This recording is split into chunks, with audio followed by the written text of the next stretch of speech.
Hello and welcome to BioPrep. Now today's topic is Golgi apparatus. Golgi apparatus is also one of the most important organelle of the cell. It was first described by Camillo Golgi. सबसे पहले Golgi apparatus को Camillo Golgi ने describe किया था. Golgi apparatus consists of a set of membrane-bounded fluid-filled vesicles, vacuoles and cisternae. Golgi apparatus जो होता है उसमें वेसाइकल्स होते हैं, वैक्यूल्स होते हैं और सिस्टर्ने होते हैं. ये गोल्जी apparatus का डायग्राम है. ये आप वैक्यूल्स देख रहे हैं, ये सिस्टर्ने हैं. ये क्लोज्ड सैक्स जो है वो सिस्टर्ने हैं. They are arranged parallel to each other.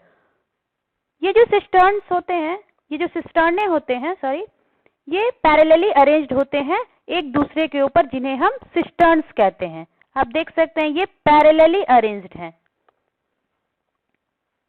इनके दो फेस होते हैं, पहला सिस, ये सिस फेस है, और दूसरा ट्रांस. सिस फेस जो होता है वह न्यूक्लियस की तरफ प्रेजेंट होता है, जबकि ट्रांस फेस जो है वह प्लाज्मा मेम्ब्रेन की तरफ प्रेजेंट होता है. तो ये जो सिस फेस है वो न्यूक्लियस की तरफ प्रेजेंट है.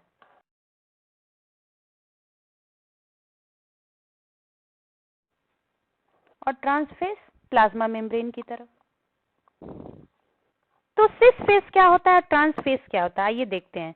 Cis face is the end of the Golgi apparatus where substances enter from the endoplasmic reticulum for processing. मतलब सिस फेस जो है वो गोल्जी apparatus का वह एंड है जहां से एंडोप्लाज्मिक रेटिकुलम से सब्सटेंसेस निकलते हैं फॉर प्रोसेसिंग के लिए, मॉडिफिकेशंस के लिए, चेंजेस के लिए और पैकेजिंग के लिए. जबकि जो ट्रांसफेस होता है वो दूसरा एंड होता है गोल्जी apparatus का, जहां से वह बाहर निकल जाते हैं पैक होकर मटेरियल्स. तो let's see the main difference between cis and trans face. दोनों के बीच में मेन डिफरेंस क्या है. तो जो वेसाइकल्स जो है एंडोप्लाज्मिक रेटिकुलम से निकलते हैं मटेरियल्स को लेकर, they fuse to the Golgi apparatus from its cis face. Golgi apparatus का जो सिस फेस होता है, ये गोल्जी apparatus का सिस फेस है. तो वेसाइकल्स जो है एंडोप्लाज्मिक रेटिकुलम से जो आते हैं, they fuse to the Golgi apparatus from cis face. Cis face से वो गोल्जी apparatus के साथ फ्यूज कर जाते हैं.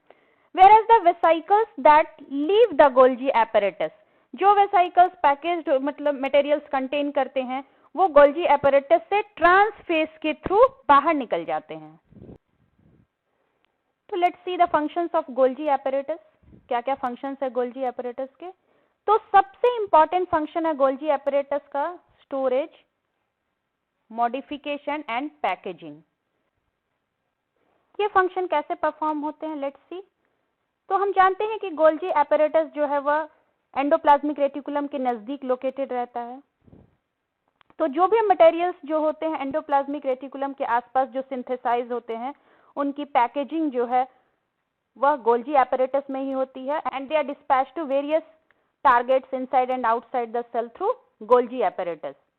तो इनकी पैकिंग होने के बाद ये जो मटेरियल्स होते हैं उनकी डिस्पैचिंग जो है अलग अलग टारगेट्स पर सेल के अंदर या सेल के बाहर होती है. तो हम कह सकते हैं कि गोल्जी apparatus जो है वह एक फैक्ट्री है जो कि मटेरियल्स को स्टोर करता है, रिसीव करता है, उनमें कुछ मॉडिफिकेशंस लाता है और फिर उनकी पैकेजिंग करके उनको अलग अलग टारगेट्स पर भेजता है. तो सबसे पहले फॉर एग्जांपल मान लेते हैं कि जो रफ एंडोप्लाज्मिक रेटिकुलम ने प्रोटीन्स बनाया, तो यहां पर एंडोप्लाज्मिक रेटिकुलम सपोज है. तो रफ एंडोप्लाज्मिक रेटिकुलम ने प्रोटीन सिंथेसाइज किया. अब ये जो प्रोटीन्स होते हैं वह ट्रांसपोर्ट वेसाइकल्स की मदद से, ये जो ट्रांसपोर्ट वेसाइकल्स की मदद से वो गोल्जी apparatus में एंटर करते हैं. किस फेस से, सिस फेस से. सिस फेस से ये जो प्रोटीन्स हैं एंडोप्लाज्मिक रेटिकुलम के, वो गोल्जी apparatus में एंटर किया. अब इन प्रोटीन्स में कुछ मॉडिफिकेशंस होते हैं, गोल्जी apparatus में कुछ चेंजेस होते हैं. उसके बाद ये जो प्रोटीन्स होते हैं और भी मैच्योर होते हैं, उसके बाद इनकी पैकेजिंग होती है। पैकेजिंग होने के बाद जिन जिन जगहों पर इसकी जरूरत होती है वहां वो भेज दिए जाते हैं। अगर इनकी जरूरत सेल के अंदर हो, यानी कि वो अगर इंट्रासेलुलर टारगेट हो तो वो उसे वहां भेज दिया जाता है, और अगर जरूरत हो तो इसे सेल के बाहर यानी एक्स्ट्रा सेल्युलर टारगेट्स पर भी भेज दिया जाता है। तो सिस फेज के थ्रू ये जो प्रोटीन्स होते हैं वो गोल्जी एपरेटस में एंटर करते हैं। इस गोल्जी एपरेटस में इनकी मॉडिफिकेशन होती है, प्रोसेसिंग होती है, और चाहे तो गोल्जी एपरेटस इनको स्टोर करके भी रखता है। और सीक्रेटरी जो वेसिकल्स होते हैं, ये सीक्रेटरी वेसिकल्स के थ्रू जो पैकेज मटेरियल्स होते हैं वो बाहर आ जाते हैं। किस फेज से? ट्रांसफेज की ओर से। तो ये सबसे ज्यादा इंपॉर्टेंट है गोल्जी एपरेटस के लिए। तो ये मोस्ट इंपॉर्टेंट फंक्शन है गोल्जी एपरेटस का। गोल्जी एपरेटस में ही सिंपल सुगर्स जो है वो कॉम्प्लेक्स सुगर्स बनाते हैं। और तीसरा फंक्शन है लाइसोसोम्स का formation. In the animal cells में क्या होता है? गोल्जी एपरेटस जो है वो एक एक्सटेंसिव नेटवर्क, बहुत बड़े नेटवर्क की तरह प्रेजेंट रहते हैं न्यूक्लियस के पास। और प्लांट सेल्स में गोल्जी एपरेटस जो है वो फ्रीली डिस्ट्रीब्यूटेड सब यूनिट्स की तरह प्रेजेंट रहते हैं, जिनको कि हम डिक्टायोसोम्स बोलते हैं। सेल में जो है गोल्जी एपरेटस कुछ इस तरह प्रेजेंट रहते हैं, छोटे छोटे फ्रीली डिस्ट्रीब्यूटेड सब यूनिट्स की तरह। तो होप कि आप लोग को गोल्जी एपरेटस समझ में आ गया होगा। तो मिलते हैं नेक्स्ट वीडियो में, तब तक के लिए बाय बाय।